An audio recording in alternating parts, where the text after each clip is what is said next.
God bless you all. God bless you all.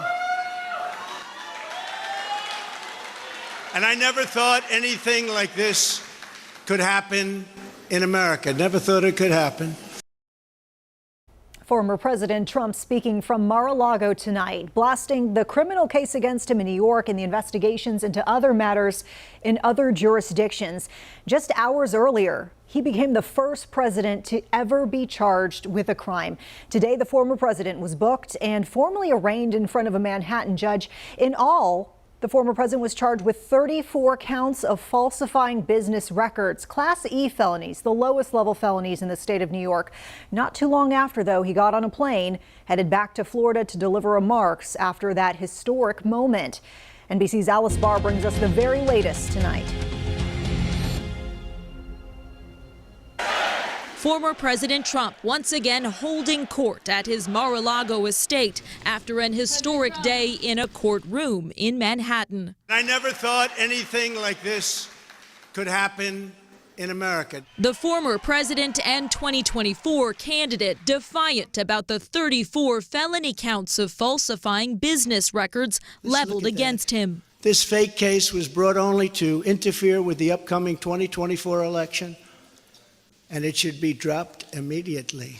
The speech before a cheering crowd, a sharp departure from Mr. Trump's afternoon being fingerprinted and appearing stone-faced before a judge, pleading not guilty over his alleged role in a scheme involving hush money payments to two women leading up to the 2016 election.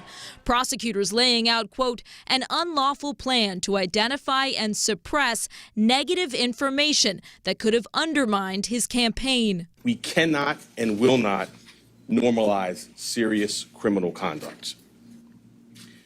The defendant repeatedly made false statements on New York business records. The Trump legal team calling it political persecution. If this man's name was not Donald J. Trump, there is no scenario we'd all be here today. Please understand that based on these charges. Charges dividing America with clashes on display outside the courtroom. Get out of here! You get out of here! The one-time commander-in-chief, now a criminal defendant and a presidential candidate once again in a campaign clouded by legal controversy. In Washington, Alice Barr, NBC News. Now, in terms of what comes next, the former president is not due back in court until December, but until then, he is expected to continue campaigning to retake the White House. Former President Trump faces several more investigations, as we've alluded to, including into his role into January 6th, a probe into classified documents seized from Mar-a-Lago, and more. Some legal experts say this, what we're seeing today, could just be the beginning.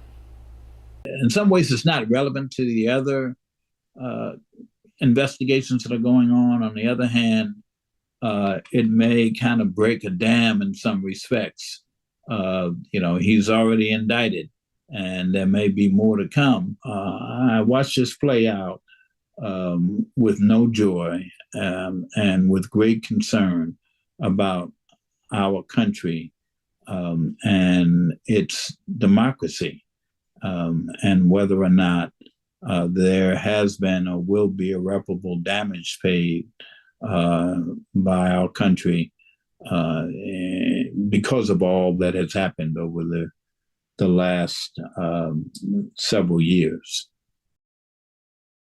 And of course, this is all so far from being over. You can get updates on this case moving forward. Get those updates pushed directly to your phone through the WCNC Charlotte mobile. You can download that for free on the App Store and Google Play.